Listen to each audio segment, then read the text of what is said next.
अस्सलाम वालेकुम, welcome back to my channel. उम्मीद है आप सब बिल्कुल ठीक होंगे। शुक्र अदा करते हैं अल्लाह ताला का जिनकी नेमतें हमारे और आपके खानों में मौजूद हैं। दोस्तों, आपने आज से पहले तरह तरह की मिठाइयाँ खाई होंगी, लेकिन आपने आलू की रोल बर्फ़ी आज से पहले कभी नहीं खाई होगी। आप यकीन माने, इस बर्फ़ी का स्वाद इतना मज़े का है ना कि कोई यकीन ही नहीं कर पाएगा कि ये आलू से बनकर तैयार हुई है। मैंने जब इसको बनाकर अपने घर वालों को चेक करवाया ना, तो कोई भी ये यकीन नहीं कर पा रहा था कि ये आलू से बनकर तैयार हुई है। तो बहुत ही मज़ेदार ये बनकर तैयार होती है। चलिए, वीडियो शुरू करने से पहले इसको प्यारा सा लाइक ज़रूर कर दीजिएगा। वीडियो शुरू करते हैं। सबसे पहले हमने यहाँ पर दरमियाने साइज़ के 5 अदद आलू लिए हैं। इनको हमने अच्छे से पील ऑफ कर लेना है। इस तरह से छुरी या पीलर के साथ आप इसको पील ऑफ कर सकते हैं अच्छे से। ये देखिए, इस तरह से सारे आलू को हमने पील ऑफ कर लिया। अब हमने इसकी कटिंग करनी है। जैसे हम आलू की कतली का सालन बनाते हैं ना, बिल्कुल उसी तरह उसी शेप में हमने इसको कट कर लेना है। ये देखिए, सभी आलू को हमने इस तरह से कट कर लिया है। अब हम इनको पानी में डालेंगे और अच्छे से इनको वॉश कर लेंगे। ये देखिए, इस तरह से पानी में डाल के इसके 2 पानी हम चेंज कर लेंगे। ये देखिए, पानी बिल्कुल क्लियर हो चुका है। साफ़ पानी में हमने इनको धो लिया है।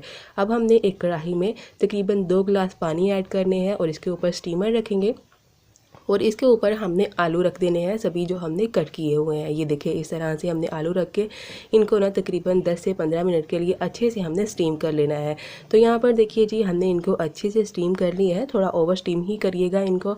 ये देखिए, बहुत अच्छे से ना ये गल चुके हैं इस तरह से। अब हम इनको ना एक बर्तन में निकाल लेते हैं और थोड़ा सा इनको ठंडा कर लेते हैं। यहाँ पर देखिए, हमने इनको बर्तन में निकाल लिया है और ये ना अच्छे से ठंडे हो चुके हैं। बहुत ज़्यादा भी ठंडे नहीं हुए, दरमियाने से ठंडे हो चुके हैं।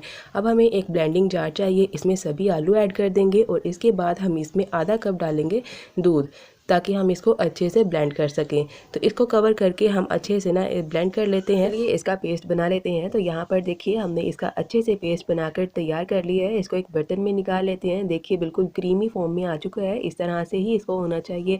इसमें ना कोई भी लम्स वगैरह नहीं है। इसको थोड़ी देर के लिए हम साइड पे कर लेते हैं और दूसरा प्रोसेस देख लेते हैं। तो यहाँ पर ना हमने एक पैन रख लिया है चूल्हे के ऊपर। इसके अंदर हम आधा कप चीनी ऐड करेंगे। इस तरह से पैन के ऊपर फैला देंगे और ना बिल्कुल हल्की आंच पे हम इसको कैरमलाइज करेंगे। ये देखिए, चीनी आहिस्ता आहिस्ता ना पिघलना शुरू हो चुकी है। इसको हमने अच्छे से कैरमलाइज करना है। इस तरह से चम्मच को चलाते रहेंगे और ये देखिए, चीनी अच्छे से ना कैरमलाइज होना शुरू हो चुकी है। इसके जो दाना है ना चीनी का, ये हमने अच्छे से ख़त्म कर लेना है। ये देखिए, बिल्कुल अच्छे से चीनी हल हो चुकी है। अब इस स्टेज पे हम इसमें डालेंगे 2 चम्मच भर के फ्रेश मलाई हम इसमें ऐड करेंगे, जो दूध के ऊपर आती है ना। अगर ना हो तो आप इसकी जगह ना दूध भी ऐड कर सकते हैं। इसको अच्छे से हमने ना इस तरह से मिक्सअप करना है और तकरीबन 1 से 1.5 मिनट के लिए हमने इसको पकाना है। ये देखिए, अच्छे से ये हल हो चुकी है और इसको ना हमने 1 से 1.5 मिनट तक पका भी लिया है। और इसके बाद हम इसमें जो आलू का पेस्ट बनाकर तैयार किया है ना, वो हमने इसमें ऐड कर देना है। ये देखिए, सारा पेस्ट हमने इस स्टेज पे इसमें ऐड कर देना है। इसको ओवर कुक नहीं करेंगे।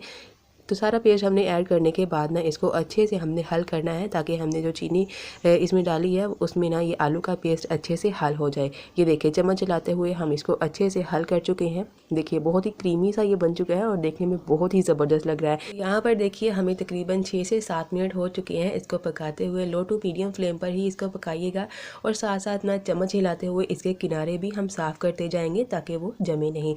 ये देखें, इस फॉर्म में जब ये आ जाए, थोड़ा थिक हो जाए, तो इस स्टेज पे हम इसमें घी ऐड करेंगे, जो कि 2 से 2.5 चम्मच हम इसमें भर के घी का ऐड करेंगे और इसको अच्छे से ना हमने अब मिक्सअप कर लेना है घी के अंदर। ये देखिए, इस तरह से हम इसको अच्छे से मिक्सअप करेंगे। ये पैन को छोड़ना शुरू हो जाएगा जब हम इसमें घी ऐड करेंगे। घी को हमने इसमें अच्छे से ना मिक्सअप कर लिया है। तो इसमें अब हम फ्लेवर के लिए ऐड करेंगे थोड़ी सी इलायची पाउडर, इसमें ऐड कर दिया है और इसको हमने अच्छे से मिक्सअप कर लेना है। और इस स्टेज पे ना ये काफ़ी जल्दी पककर तैयार हो जाएगी। ये देखिए, ये इसने ना पैन को छोड़ना शुरू कर दिया है। तो यहाँ पर हम इसमें केवड़ा वाटर ऐड करेंगे। इन चीज़ों से ना बिल्कुल भी ये पता नहीं चलेगा कि ये आलू से बनकर तैयार हुई है। तो इसको भी हमने इसमें हल कर लिया है और मुसलसल चम्मच हिलाते हुए हम इसको पकाते जाएंगे। और इसमें एक मेन चीज़ ऐड करेंगे, ये है नारियल का बुरादा। ये आधा कप इसमें ऐड करेंगे और इसको अच्छे से ना इसमें मिक्सअप कर लेंगे।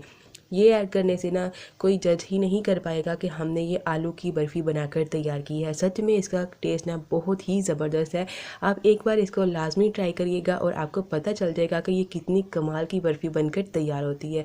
तो बर्फ़ी हमारी तैयार हो चुकी है। इसको अब हम इस तरह से ठंडा कर लेते हैं हल्का सा। तो यहाँ पर ना हमने इसको एक बटर पेपर में रोल करना है, क्योंकि हम इसकी रोल बर्फ़ी बना रहे हैं। तो जैसे ही हल्का सा ठंडा होगा, बटर पेपर के ऊपर इस तरह से इसको डालेंगे और इसका अच्छे से रोल बनाकर तैयार करेंगे। बनाएंगे। लेकिन रोल हम तभी बनाएंगे जब ये नॉर्मल ठंडा हो जाएगा, जब इस तरह से हम हाथों की मदद से ना इसको पकड़ सकें। इसका अब हम रोल बना के तकरीबन 15 मिनट के लिए फ्रिज में रखेंगे इसको, ताकि ये अच्छे से सेट हो जाए। तो इसको हम फ्रिज में रख लेते हैं और यहाँ पर देखिए हमें 15 मिनट हो चुके हैं। ये हमारी बर्फ़ी जो है अच्छे से सेट हो चुकी है। देखिए कितने अच्छे से रोल बनकर तैयार हो चुका है। इसको बटर पेपर में से निकाल लेते हैं और अब हम इसकी ना कटिंग करते हैं। तो ये देखिए कटिंग करने से ना आपको अंदाज़ा हो रहा होगा कि ये कितनी सॉफ्ट बनकर तैयार हुई है। तो माशाल्लाह इसका कलर भी बहुत ही ज़बरदस्त आया है, बिल्कुल बाज़ार जैसी जो बर्फ़ी है ना खोए वाली, बिल्कुल वैसा ही इसका कलर आया है। और टेस्ट भी इसका बहुत ही ज़बरदस्त है, कोई जज ही नहीं कर पाएगा कि ये आलू से बनकर तैयार। तो यहाँ पर देखिए हमने इसको पिस्ते के साथ अच्छे से गार्निश कर लिया है। तो लीजिए हमारी बहुत ही मज़े की आलू की बर्फ़ी हो चुकी है तैयार। तो मुंह में घुल जाने वाली ये आलू की बर्फ़ी एक बार लाजमी ट्राई करिएगा। तो आज की हमारी रेसिपी हो चुकी है कंप्लीट। उम्मीद करती हूँ आपको आज की बहुत ही मज़े की आलू की बर्फ़ी पसंद आई होगी। अगर पसंद आए इसको लाइक शेयर और कमेंट लाजमी करिएगा, ज़्यादा से ज़्यादा इसको शेयर भी करिएगा। जमीला शेफ़ किचन को सब्सक्राइब करना बिल्कुल मत भूलिएगा। तो मिलते हैं एक नई वीडियो में, तब तक के लिए अल्लाह हाफिज़।